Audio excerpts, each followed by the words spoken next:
Padre, queremos en esta noche agradecerte por la oportunidad, una vez más, que tú nos das, Señor, de venir y meditar en tu santa palabra.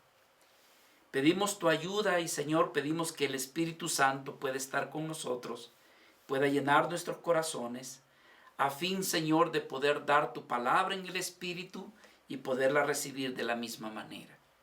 Señor, creemos que nosotros somos insuficientes para poder comprender y para poder dar la palabra por sí mismo. Que por eso pedimos tu ayuda, Señor. En el nombre precioso de nuestro Señor Jesucristo. Amén y amén. Continuamos entonces de esta manera, mis hermanos, el estudio del libro de los Hechos. Entramos ya en el primer capítulo y la porción de los primeros 5 versículos. No nos alcanzó el tiempo la reunión pasada, que entonces nos es necesario que podamos hacer uso de este tiempo para concluir los primeros 5 versículos. Si ustedes se recordarán, estuvimos viendo del 1 al 5 del libro de Hechos, y en esa parte Lucas lo que está haciendo es recordarle a Teófilo aquellas cosas de las cuales él les compartió en el tratado que anteriormente Lucas le había concedido a Teófilo. Por supuesto, se refería al Evangelio que también lleva el nombre de Lucas. Recordemos que Lucas y Hechos el Evangelio de Lucas y Hechos fueron escritos por el mismo autor. Pero entonces dejábamos que había una porción donde Lucas le está compartiendo a Teófilo acerca, por ejemplo, comienza a hablar de que Cristo enseñó, ¿verdad?, el Evangelio, enseñó a través de sus obras y también a través de sus milagros. Pero también otra de las cosas que nuestro Señor, vemos que Lucas le comparte a Teófilo, lo vemos en esta parte, donde dice que el versículo 3, a quienes también después de haber padecido, se presentó, dice, con muchas pruebas indubitables. Esta es la tercera parte que nosotros no terminamos de ver. ¿Por qué? Porque nosotros consideramos, hermanos, que estamos tratando con un aspecto que diríamos que es como columna del Evangelio. ¿Y a qué nos referimos? Nos referimos a su muerte y resurrección de nuestro Señor Jesucristo. Acuérdense que decíamos que la ciencia o allí los enemigos del Evangelio procuran destruir la resurrección de nuestro Señor Jesucristo. El apóstol Pablo decía que si Cristo no hubiese resucitado, entonces era en vano nuestro evangelio. Se destruye la muerte y resurrección de Cristo y, mis amados hermanos, lo único que nos quedaría sería la historia de una persona que murió en la cruz del Calvario. ¿Qué es lo que le da validez y fuerza al evangelio? La resurrección de nuestro Señor. Pero entonces viene la pregunta, ¿y qué pruebas hay acerca de la resurrección? Y dejamos esto inconcluso porque dijimos que por lo menos hay 12 pruebas indubitables que nos demuestra la resurrección de nuestro Señor Jesucristo. Por ejemplo, allá en el Evangelio de Juan, capítulo 20, versículo del 11 al 18, vemos que se le aparece a María Magdalena, la primera de las mujeres que logra ver la resurrección de nuestro Señor Jesucristo. Mateo capítulo 28, versículo del 8 al 10, encontramos que no solamente María Magdalena, sino que varias mujeres fueron testigas de la resurrección del Señor y fueron hasta corriendo a avisarles. Lucas capítulo 24, versículo 34, se nos habla cómo nuestro Señor Jesucristo se le aparece a Pedro. Número 4, en Marcos capítulo 16, versículo 12, aquellos 2 discípulos que iban camino a Emaús, de repente nuestro Señor se les aparece y hasta come con ellos. Marcos capítulo 16, versículo 14, nos damos cuenta que se le apareció a Tomás, una vida que no creía que Cristo había sido resucitado, y él decía que a menos de que él pudiera ver sus heridas en las manos y que pudiera él poner su mano en el costado, no creería. Aparece entonces y el Señor le dijo: Tomás, Tomás, no has creído solamente porque me has visto. Bienaventurados aquellos que creen en mí sin haberme visto. Una semana después se apareció a los discípulos en la pesca milagrosa. Nos referimos a Juan en el capítulo 20, donde el Señor le dice: hijitos, ¿tenéis algo de comer? Y Pedro ahí, quizás como molesto, dijo: toda la noche hemos pescado y no hemos pescado nada. Entonces le dijo: tira la red a la derecha. Una evidencia. Pero el apóstol Pablo, en la carta a los Corintios, como una séptima evidencia de que nuestro Señor resucitó, el apóstol Pablo dijo que había aparecido a más de 500 personas. Primera de Corintios, capítulo 15, versículo 6. Observe cómo dice Pablo que Cristo se apareció a más de 500 personas. ¿Qué más evidencias tenemos? Mateo capítulo 18, versículo 16 y 20 dice que también estaban allí los apóstoles cuando el Señor se aparece allí en medio de ellos. Más adelante, Primera de Corintios capítulo 15, versículos 17, se apareció a Jacob, el medio hermano de nuestro Señor Jesucristo. Número 10, Marcos capítulo 16, del 19 al 20, se dice que Cristo se aparece en ese momento, ¿verdad?, de la ascensión. Cuando Cristo asciende a los cielos, todos los discípulos y todos los que estaban allí fueron testigos de la aparición o el testimonio de la resurrección de nuestro Señor. Y quizás dos más, como algo añadido a esto: Esteban, en el momento en que estaba siendo apedreado, registra en el libro de los Hechos, capítulo 7, versículo del 55 al 56, que en ese momento dice que Esteban vio la gloria de Dios, pero también vio a Cristo sentado a la diestra del Padre. Y por último, hermanos, estamos hablando del apóstol Pablo. Pablo dice que iba camino a Damasco con cartas para apresar a los cristianos, y de repente aparece una luz más refulgente que el sol, y dice que él cae a tierra, y la palabra que él dice: Señor, ¿quién eres? Porque se le preguntó: Saulo, ¿por qué me persigues? Y él, como quedó ciego en ese momento, no pudo distinguir la figura, pero ahí estaba el Señor y le dijo: soy yo, Jesús, a quien tú persigues. Mis amados hermanos, tenemos 12 evidencias del testimonio de los apóstoles y demás testigos que pudieran dar testimonio acerca de la resurrección de nuestro Señor Jesucristo. Entonces, mis amados hermanos, aquí es donde nosotros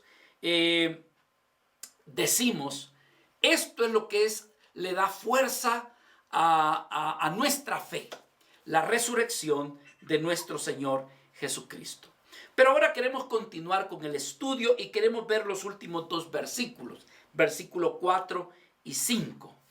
Dice el versículo 4 de Hechos: y estando juntos les mandó que no se fueran de Jerusalén, sino que esperasen la promesa del Padre, la cual le dijo: oístes de mí.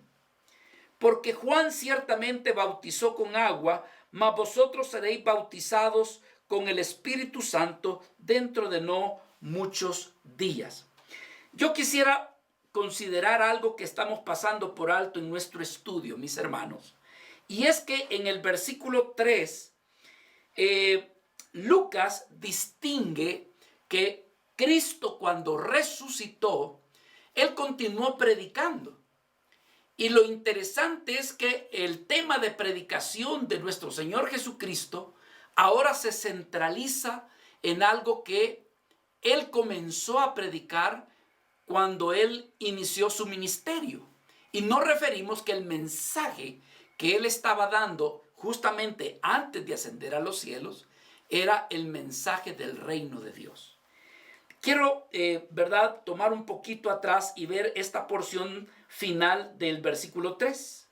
Porque dice que se presentó vivo con muchas pruebas indubitables, apareciéndosele durante, ¿cuánto dice? Durante 40 días y hablándoles acerca del reino de Dios. Mis amados, yo quiero llamar su atención en este aspecto. Y es el hecho de que el mensaje de nuestro Señor Jesucristo, así como comienza, así termina. ¿Cuál era el mensaje de nuestro Señor Jesucristo? El mensaje de nuestro Señor Jesucristo era acerca del reino de Dios. Entonces aquí dice, y hablándoles, ya Cristo había resucitado, y ahora dice que lo que le estaba compartiendo a ellos, a los que le veían que había resucitado, la enseñanza que les estaba trayendo era hablarles acerca del reino de Dios. Es tan importante, mis hermanos, para nuestro Señor Jesucristo hablar acerca del reino de Dios, que póngase usted a pensar que aún después de haber cumplido su pasión, es decir, después de que cumplió su misión, la misión de él era venir y morir en esa cruz y pagar por el pecado de la humanidad, pero luego resucitar para autentificar y mostrar victoria sobre la muerte. Lo interesante es que ahora que ya el Señor terminó todo, Él continúa predicando o enseñando acerca del reino de Dios. Eso quiere decir de que ese mensaje es de mucha importancia. Nosotros, por ejemplo, cuando nuestro Señor Jesucristo inició su ministerio, ¿cuál fue el primer sermón o cuál fue el primer mensaje que nuestro Señor dio? Y eso es bien importante. Lo primero y lo último en las Escrituras, mis hermanos, es de poner mucha atención. La primera palabra y la última. Sobre todo nos referimos en nuestro Señor Jesucristo. Entonces, ¿cuál fue el primer mensaje y cuál fue el último mensaje de nuestro Señor Jesucristo? Es interesante que tiene que ver con el reino de los cielos. Mateo 4, versículo 17. Desde entonces comenzó Jesús a predicar y a decir: arrepentíos porque el reino de los cielos se ha acercado. Observe, el reino de los cielos se ha acercado. Ese mensaje del reino de los cielos. Y así continúa sobre los 3 años y medio. El Señor nunca dejó de predicar y de hablar acerca del reino de los cielos. Mateo capítulo 19, versículo 23 dice: entonces Jesús dijo a sus discípulos: de cierto os digo que difícilmente entrará un rico en el reino de, ¿qué dice? De los cielos. Otra vez, versículo 24, otra vez os digo que es más fácil pasar un camello por el ojo de una aguja que, ¿qué dice? Que entrar en un rico en el reino de Dios. Entonces, mis hermanos, hay veces que nosotros no detectamos y nos dejamos ir por las enseñanzas de Jesús y casi leemos a la pasarraya de manera rápida el reino de los cielos, el reino de Dios, el reino de Dios, el reino de los cielos. Pero no nos damos cuenta que para Cristo es importante que conozcamos que en su mensaje del Evangelio, Él trae anunciando el Evangelio del reino. ¿Verdad? Nosotros vemos los relatos de los evangelios, ¿verdad?, que el meollo, la centralidad de su mensaje o el mensaje de Cristo es el reino de Dios o el reino de los cielos.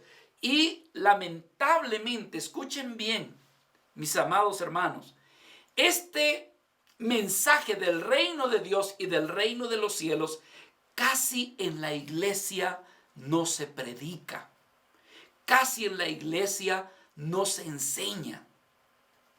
Uno hay veces se centraliza tanto en la persona de Jesucristo que nos olvidamos que el mensaje del Hijo de Dios es el reino de los cielos.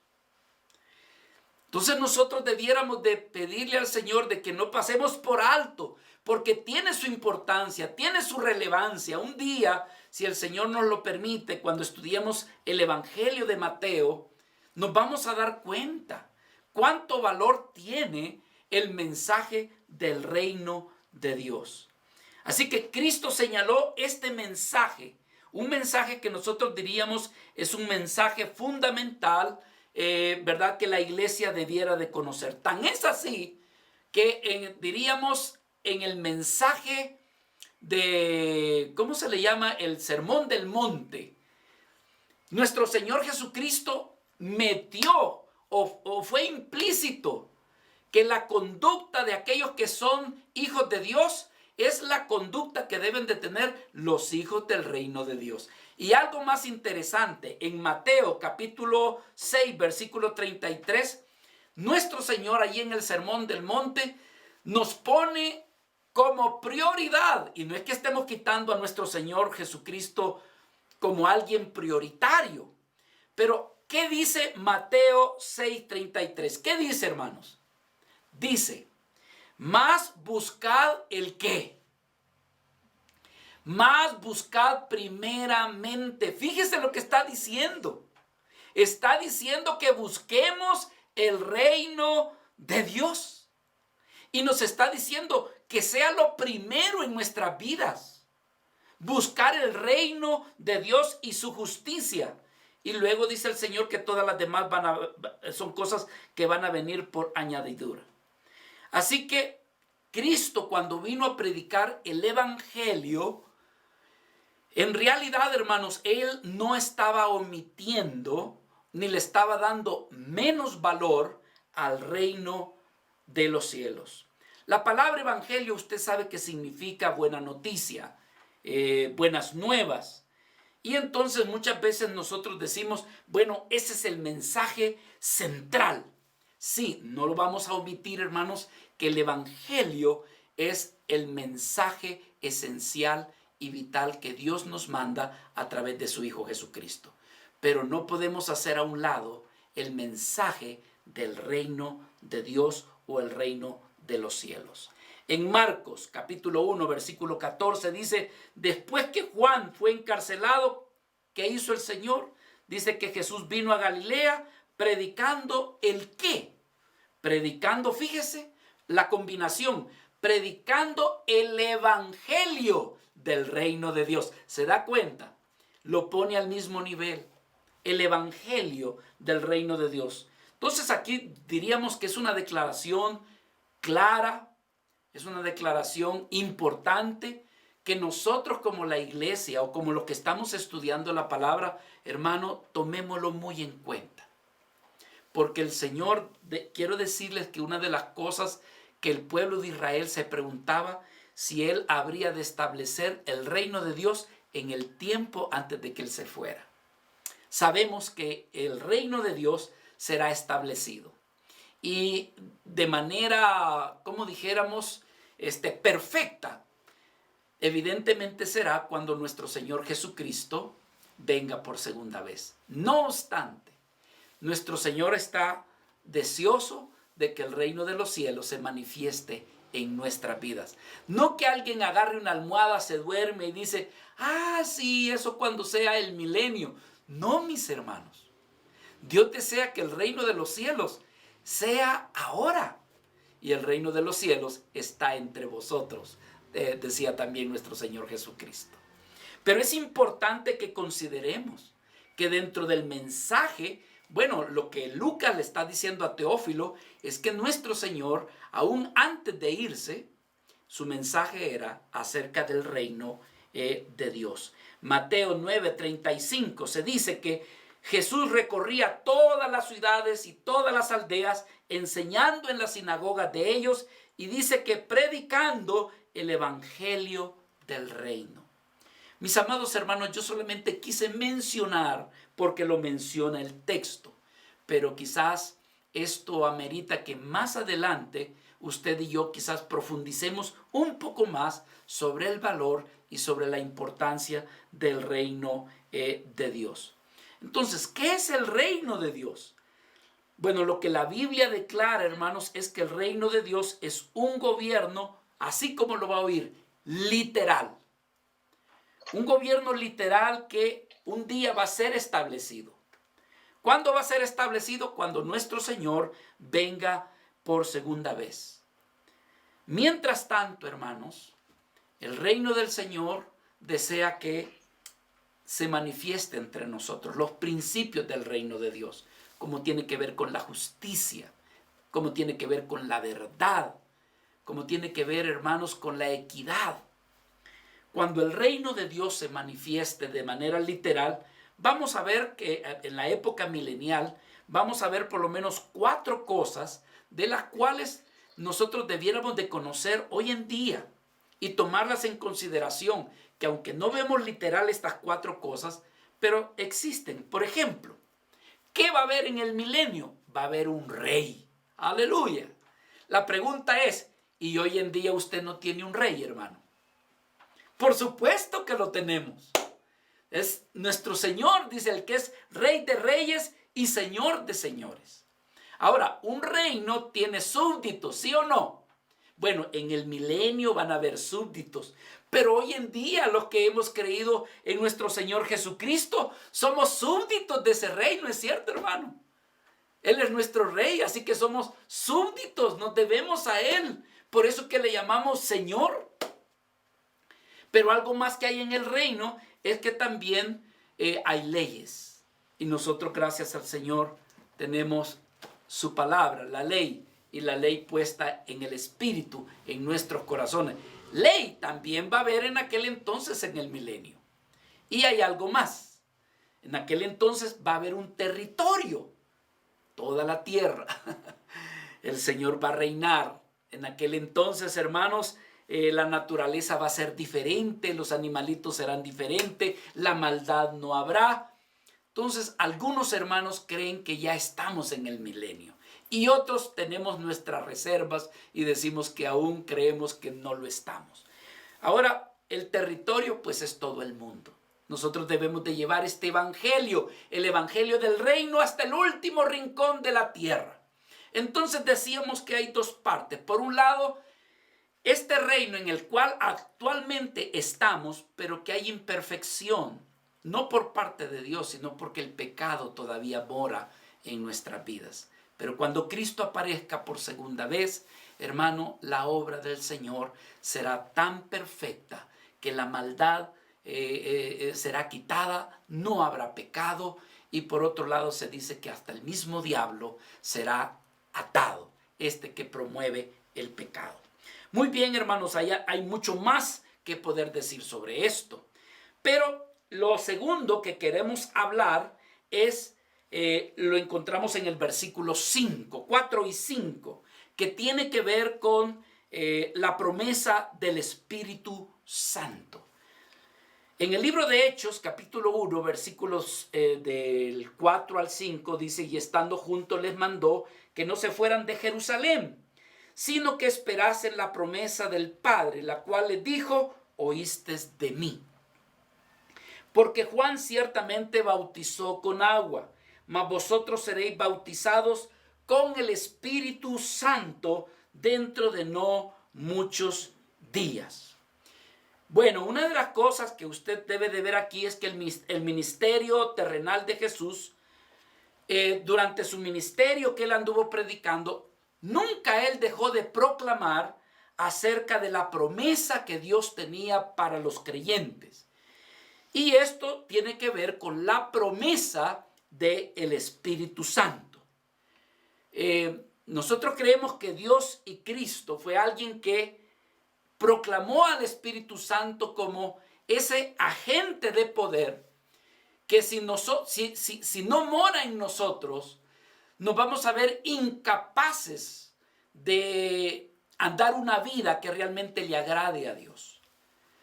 Nos vamos a ver impotentes para algunas cosas que somos invitados a hacer o andar. Nuestro Señor Jesucristo nos muestra en varios de sus evangelios, sobre todo en el de Juan, de que sin la vida del Espíritu Santo nosotros no podríamos ni ser salvos, no podríamos entender la palabra de Dios, tampoco, hermanos, podríamos nosotros ser iluminados, ni tampoco podríamos nosotros, hermanos, tener dominio sobre los apetitos de la carne. Nuestro Señor Jesucristo durante su evangelio anduvo anunciando de que Él habría de enviar al Espíritu Santo. Lo vemos claramente en el capítulo 14 de Juan y también lo vemos claramente en el capítulo 16. Entonces, es de reconocer o es de saber que nadie podría ser lo suficientemente capaz o poderoso como para vivir para Dios, o como en otra parte, hermanos, como para convencer a otros de que crean en Cristo. Nuestro Señor Jesucristo lo dijo en un momento dado. En aquel día dice, no os preocupéis qué es lo que tenéis que decir o cómo vas a hablar, haciendo referencia a que el Espíritu Santo sería nuestro ayudador. Hermanos, ¿de qué tendríamos nosotros que convencer a las personas? Porque no podríamos, sin el Espíritu Santo, usted y yo, usted va a decir, ¿y por qué no puedo convencer a fulano? ¿O por qué no me salen palabras tan fluidas? Es, hermanos, la evidencia de la necesidad de ser llenos aún más del Espíritu Santo. ¿Nos sirve para convencer de qué? Bueno, de que el Hijo de Dios vino verdaderamente a esta tierra en forma humana. Hablar con denuedo. El Espíritu Santo nos ayuda a convencer a personas que dicen, yo no entiendo cómo es que Dios, yo creo que Jesús era un buen hombre, que era un profeta o que era carpintero, pero que fue Dios hecho carne. Entonces, hermano, pero alguien lleno del Espíritu Santo logra llegar al corazón. Convencer de que Dios, por ejemplo, vio a la humanidad perdida para predicar el Evangelio. Necesitamos al Espíritu Santo para convencer a las personas de que Cristo fue enviado por el Padre para rescatar a la humanidad del pecado. Para unos es bien difícil comprender y decir, ¿cómo es que Cristo vino a morir? No entendemos, no le hayan lógica, no le hayan sentido. Alguien lleno del Espíritu Santo puede redarguir esos corazones. Por ejemplo, convencer de que el Hijo de Dios murió, pero que también resucitó de los muertos y que conquistó la muerte. Mis amados hermanos, mucha gente pone en tela de juicio de que Cristo murió por nosotros y que resucitó. Pero cuando usted es lleno del Espíritu Santo, puede llegar a mover esa dureza de corazón o esa incredulidad en las mentes de la persona. Convencerlos de que Cristo murió en la cruz y que vino para salvarnos del pecado, de la muerte, pero no solamente del pecado y de la muerte, sino que también del propio infierno. Convencerles por medio del Espíritu Santo que el hombre necesita nacer de nuevo y convertirse en una nueva criatura y que todo esto acontece desde el momento en que la vida cree en Jesucristo y que también se arrepiente de sus pecados. Hermanos, tantas cosas que nosotros necesitamos testificar, hablar, enseñar, pero que para eso nosotros necesitamos de ese espíritu de la promesa, de ese espíritu del Espíritu Santo. Nuestro Señor Jesucristo sabía, ¿por qué lo promete? Porque sabía que lo necesitábamos. Pongamos mucha atención en esto. ¿Cree usted de que si Cristo hubiera dicho, bueno, yo sé que mis discípulos ya creyeron en mí, sé que después de mis discípulos va a haber cantidad de personas que va a creer en mí? ¿Cree usted entonces, hermanos, que si Cristo no hubiera considerado que íbamos a necesitar al Espíritu Santo, cree usted que Él se tomaría la molestia para enseñarlo?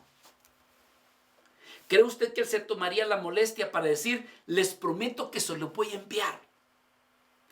Si nuestro Señor Jesucristo desde el principio también comienza a hablar de la necesidad del Espíritu Santo, es porque para Él y para el Padre era vital que supiéramos que íbamos a necesitar algo más. Y este algo más, no para ser salvos, sino, hermanos, para poder andar de tal manera que pudiéramos manifestar la gracia de Dios y también la vida del Espíritu. donde necesitaríamos, hermanos, el poder del Espíritu Santo para dar testimonio de Cristo, pero también para que el pecado no se enseñoreara en nuestras vidas. Una vida llena del Espíritu Santo, hermano, no lo domina el egoísmo. Una vida llena del Espíritu Santo no lo domina, hermanos, la ira, no lo denomina el orgullo, porque el Espíritu Santo lo ha llenado de tal manera que lo está guiando, lo está dirigiendo. Con justa razón, nuestro Señor decía, ustedes lo van a necesitar. Yo lo necesito, hermano, pero no sé usted si le puede decir a Dios, Señor, dame de tu Espíritu Santo. Cuando el Señor nos da de su Espíritu Santo, nos hace partícipes de su misma naturaleza. Recuerde que lo que decía Juan, Dios es, ¿qué dice? Espíritu. Por lo tanto, cuando somos llenos, cuando usted es llena o recibe el bautismo del Espíritu Santo, lo que sucede, hermanos, es que se manifiesta allí sobre usted la naturaleza divina. Segunda de Pedro, capítulo 1, versículo 4 dice, fíjese, por medio de las cuales nos ha dado preciosas y grandísimas promesas, para que por ellas llegases a ser, ¿qué dice? Participantes de la naturaleza divina. Nos ha dado promesas y dentro de esas promesas está la promesa del Espíritu Santo. Está también, hermanos, para modificar nuestras vidas, recrearnos, gozarnos. Cuando nos dicen nos vamos a gozar en el Espíritu, se refiere, hermanos, a esa experiencia de tener la vida del Espíritu. En 2 de Corintios, capítulo 5, versículo 17, dice, de modo que si alguno está en Cristo, nueva criatura es. Las cosas viejas pasaron y he aquí que todas son hechas nuevas.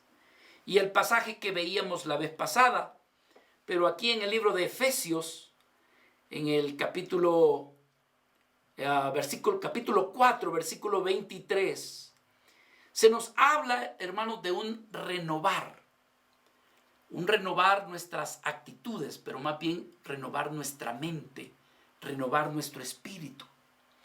Dice el versículo 23, y renovaos en el espíritu de vuestra mente y vestíos del nuevo hombre creado según Dios en la justicia y santidad de la verdad. En otras palabras, lo que estoy tratando de enseñar o de compartir es que esta promesa del Espíritu trae al creyente, trae al cristiano una renovación de pensamiento, trae una renovación, hermanos, incluso en su andar y, ¿por qué no decirlo?, hasta en su ministerio, Por lo tanto, nuestro Señor, volvemos y decimos, se tomó el tiempo de decirle, voy a enviar al Espíritu Santo. El Padre, por medio del Hijo, habría de enviar al Espíritu Santo. Así que, hermanos, el Espíritu Santo, una de las cosas que el Señor nos prometió también, es que vendría para poder guiarnos, poder guiar una vida para Dios, y que siendo una vida para Dios, también esa vida pueda proclamar el Evangelio y que lo haga con denuedo, que lo haga sin temor. Yo quiero darles una ilustración, ¿verdad? Yo lo he visto no solamente, bueno, en varias personas, pero yo recuerdo, hermanos, que yo he sido una persona muy tímida y también una persona muy de pocas palabras para hablar en público, aunque usted no lo crea. Y resulta que en la clase de homilética nos hicieron una prueba. La prueba era, hermanos, ir al centro de la ciudad y predicar de nuestro Señor Jesucristo. Si un día me comenzó a temblar la voz, si un día me comenzaron a sudar las manos y a secárseme la boca, fue ese día. Yo sentía que decía, ¿qué voy a decir? Y veía el versículo de lo que yo iba a hablar, se me olvidaba el versículo. Hermano, no tengo palabras solo por el tiempo para hablarle más detalles. Pero eso fue para mí una pesadilla horrible. Estábamos en la plaza principal. La gente estaba que se codeaba una con otra. Y vamos saliendo nosotros. Y pues yo dejaba que pasara uno para ver cómo lo hacía. Luego que pasara el otro para ver cómo lo hacía. Y yo allí detrás. Como queriendo evitar, pero no podía evitarlo porque si no, no pasaba la materia. Y hermanos, comienzo a clamarle en mi interior y a decirle: Padre, tú bien sabes que yo no puedo hacerlo. Señor, ayúdame, Señor, te lo suplico. Iba de pedirle y suplicarle al Señor.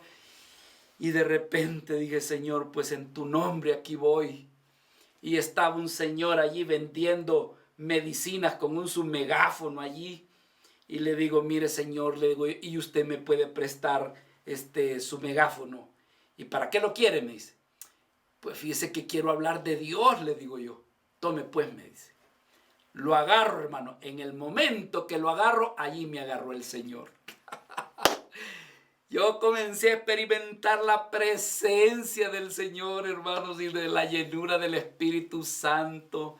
Y en ese momento no era yo, hermanos, era el Señor. Porque Dios me dio la gracia que por lo menos durante 10 minutos pude hablar con ese megáfono. Del versículo ya ni me pregunte, hermano, porque fue lo que realmente el Señor en ese momento nos estaba dando. Hermanos, después de eso, yo me fui a este parque, se llamaba el Parque Ula Ula. Y en ese parque habían 6 personas que estaban platicando ellos solos. Y de repente les digo yo: miren, señores, me disculpan que los interrumpa. Sí, ¿qué quiere? Fíjese que siento un deseo de hablarles del Señor, les digo yo. Y hermanos, no les pedí permiso, si me daban o no me daban permiso. Yo en ese momentito les comencé a hablar como que era lorito. Y hermano, que los 6 reciben al Señor en ese momento. Los 6, hermano, porque les dije yo: ¿no quisieran ustedes recibir a Cristo en este momento? Sí, me dijo uno. Y usted también, me dijo. Y todo, comenzamos a orar los 6 y este es su servidor. ¿Sabe qué aprendí, hermano? Aprendí que José Antonio es un inútil. Aprendí que José Antonio, sin el Espíritu de Dios, no sirve. Pero el Espíritu Santo tiene esa capacidad.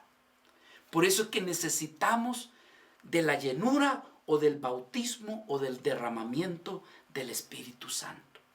Quiero compartir esto con mucha humildad. Pero esto que me ha sucedido a mí, eso le ha sucedido a cantidad de hermanos que le han pedido: Señor, derrama tu Espíritu Santo. Y el Señor en su gran bondad lo ha hecho. Entonces, estos 2 versículos, versículo 4 y 5, dice que el Señor les dijo que se esperasen. Dijo que se esperasen, les mandó que no se fueran de Jerusalén, sino que esperasen la promesa del Padre, la cual les dijo: oíste de mí. Porque Juan ciertamente bautizó con agua, mas vosotros seréis bautizados con el Espíritu Santo dentro de no muchos días. En estos 2 versículos, Cristo comparte, hermanos, cómo es que los apóstoles habrían de recibir el Espíritu Santo en toda su plenitud y poder. Pero la noticia es esta: que esta obra del Espíritu Santo no solamente era para los apóstoles. La noticia que le tengo a usted es que esta experiencia del Espíritu Santo es también para ti. Es para usted. Lo que nos ha pasado, hermanos, que no hemos hablado del Espíritu Santo, es una de nuestras debilidades, y muchas de las iglesias es una de las debilidades que casi no hablamos de la tercera persona, y es del Espíritu Santo. Pero esto no solamente era para los apóstoles, esto también era para los demás. Ahora, yo quiero que observemos 3 cosas así rápidamente en relación con lo del bautismo del Espíritu Santo. Tome nota al respecto. Número 1, ellos habrían de esperar. ¿Qué era lo que tenían que esperar? Tenían que esperar lo que se llama la promesa del Padre. La promesa del Padre. Es decir, que esperarían por medio de la oración el advenimiento del Espíritu Santo. O sea, ellos se fueron, hermanos, a ese aposento y allí esperaron en oración. ¿Qué estaban esperando? La promesa. ¿Qué promesa? La promesa del Padre. Esta promesa, hermanos, vendría como un don. Vendría a sus discípulos, a los apóstoles y a todos los que lo reciban como un regalo de Dios, como un don de Dios. En el Evangelio de Lucas capítulo 24, hablando de esta promesa, vea cómo dice en el versículo 49. Fíjese, está hablando Cristo nuestro Señor. He aquí, dice, yo enviaré la promesa de mi Padre sobre vosotros. Pero quedaos vosotros en la ciudad de Jerusalén hasta que seáis investidos de poder desde lo alto. Entonces el Señor les está recordando que habría de enviar al Espíritu Santo. Juan capítulo 14, versículos 16 y 17. Nuevamente nuestro Señor Jesucristo dice, y yo rogaré al Padre y os dará, dice, otro consolador, para que esté con vosotros para siempre. Pero ¿cuál es ese consolador? El Espíritu de verdad, al cual el mundo no puede recibir porque no le ve ni le conoce. Pero le está diciendo a los discípulos, pero vosotros le conocéis porque no solamente morará, sino que dice, mora con vosotros y estará en vosotros. Qué hermoso, hermanos. No va a estar arriba ni encima. Está diciendo, va a estar con vosotros, pero también va a estar en vosotros. Es decir, el Espíritu Santo como una experiencia interna, no tanto de fuera, sino una experiencia interna. En Joel, en el capítulo 2 y versículo 28 dice, y después de esto derramaré mi espíritu. Se da cuenta que ya desde el Antiguo Testamento la promesa del Espíritu Santo ya estaba siendo anunciada. Cristo solamente vino a repetir lo que ya el Padre en el Antiguo Testamento lo estaba prometiendo. Dice Joel capítulo 2 en el Antiguo Testamento, versículo 28. Y después de esto derramaré mi espíritu sobre toda carne, y profetizarán vuestros hijos y vuestras hijas. Vuestros ancianos soñarán sueños y vuestros jóvenes verán visiones. Entonces, hermanos, todo esto sería una experiencia en la vida del creyente. Y yo les suplico que por favor piense, esto no solamente fue para la iglesia del primer siglo. Esto es también para nosotros. Es para hoy en día. Hay algunos hermanos que Dios los ha bendecido, pero no se ejercitan en aquello que Dios les ha dado. Es el ejercitarnos en ese don del Espíritu Santo que Él nos ha dado. Ejercitarnos nosotros y ponerlo para la gloria del Señor en su iglesia sería, hermanos, para que también los demás Dios les pudiera dar fe de que en realidad hay Espíritu Santo. ¿Qué enseñanza aprendemos? Bueno, estos discípulos estaban en oración para poder recibir lo que se llama la promesa del Padre. Entonces, el creyente debió de esperar en oración en aquel entonces para recibir al Espíritu Santo de nuestro Señor. ¿Por qué? ¿Por qué hay que estar en oración, hermanos? ¿Qué hace la oración? Pensemos un momento. Una de las cosas que hace la oración es que me hace centralizarme en Dios. Por eso es que es necesario que tomemos tiempo de oración, a fin de que no nos veamos tanto a nosotros mismos, sino que veamos a Dios, y al estar pensando en Dios o estar concentrado en Dios, Dios en su soberanía puede derramar su Espíritu Santo en nuestros corazones. ¿Verdad? Estar en oración nos hace tener más percepción y más conciencia de la presencia y también del poder del Espíritu Santo. Hermanos, tener el Espíritu Santo nos va a ayudar también a ganar más conocimiento del Espíritu mismo, es decir, la vida espiritual va a aumentar. La vida del Espíritu va a llenar de más gozo. La vida del Espíritu le va a iluminar a comprender incluso aún más las Escrituras. También, hermanos, le ayudará a la vida del Espíritu. Hay áreas que probablemente usted siente que lo dominan. Me refiero con aspectos de la carne. Hay veces que alguno nos puede dominar el enojo. Otro nos puede dominar los celos, sentir celos. ¿Verdad? Ahí le decimos a la persona, ay, que Dios te bendiga. Sí, pero ese Dios te bendiga no es bendiciendo y no echándole maldición a la persona. Lo que yo estoy tratando de decir, hermanos, es que cada uno de nosotros en su personalidad tiene áreas de las cuales unos diríamos que son como grietas en nuestros corazones, que son como áreas débiles.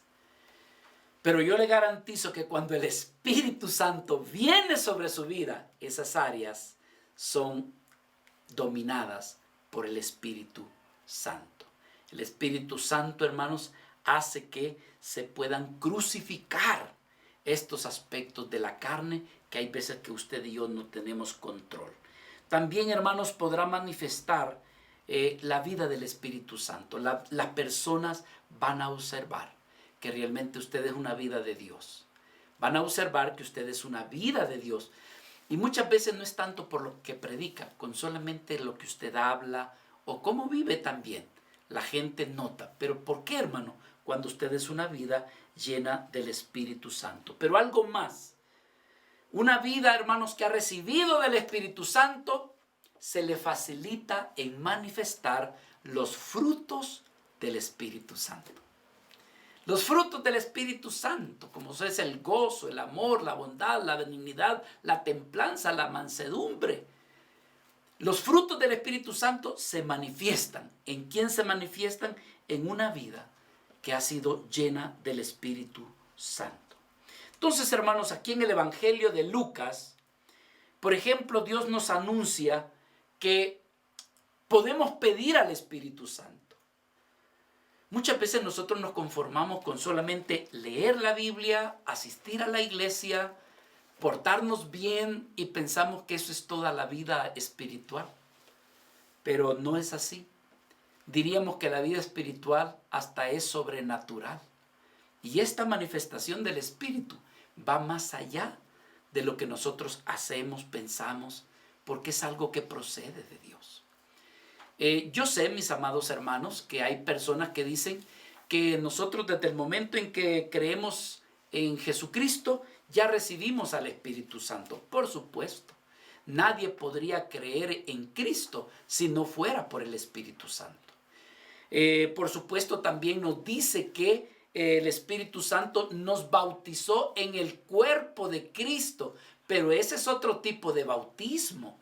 Aquel bautismo es bautizarnos en el cuerpo de Cristo, pero del que está hablando aquí en Hechos es de una inmersión, pero en la persona del Espíritu Santo.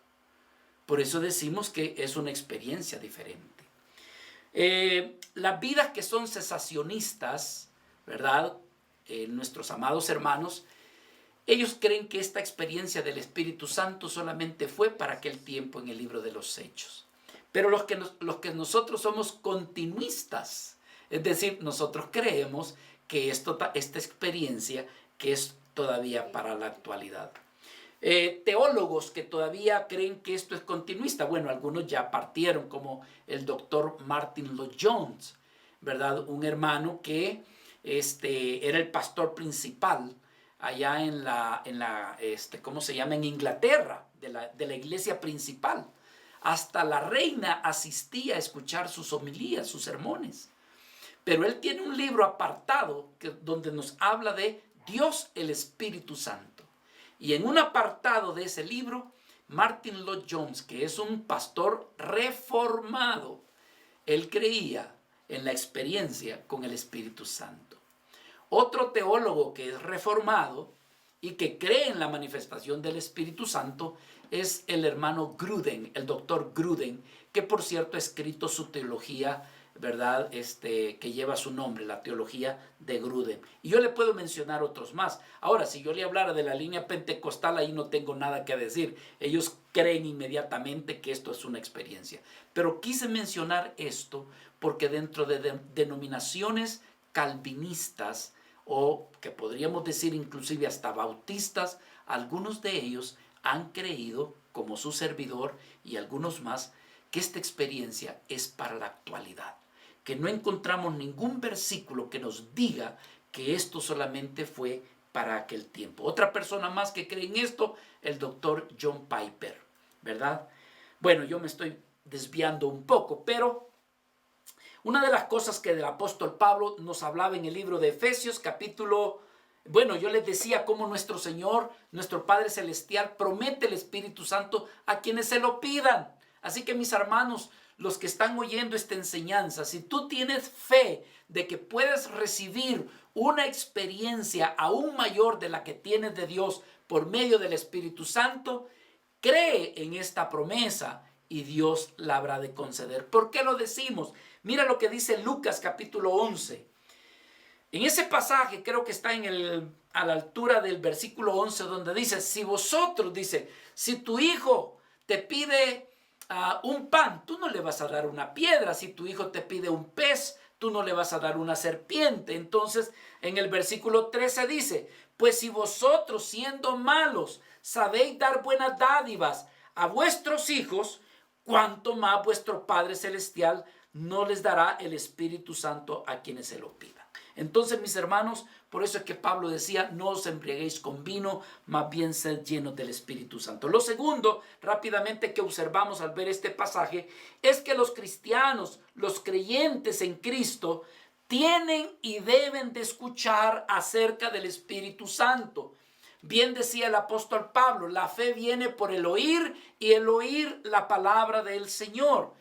Es decir, hermano, nosotros necesitamos escuchar, nosotros necesitamos leer, documentarnos y darnos cuenta que Dios tiene más de Él por medio del Espíritu Santo y que puede ser una experiencia en nosotros si nosotros así lo pedimos. Así que, hermanos, nosotros necesitamos recibir del Espíritu Santo. Una de las cosas para enseñorearnos en la carne y en el pecado, para que el pecado no nos domine. Una vida llena del Espíritu Santo, hermanos, pues una vida que tiene autoridad.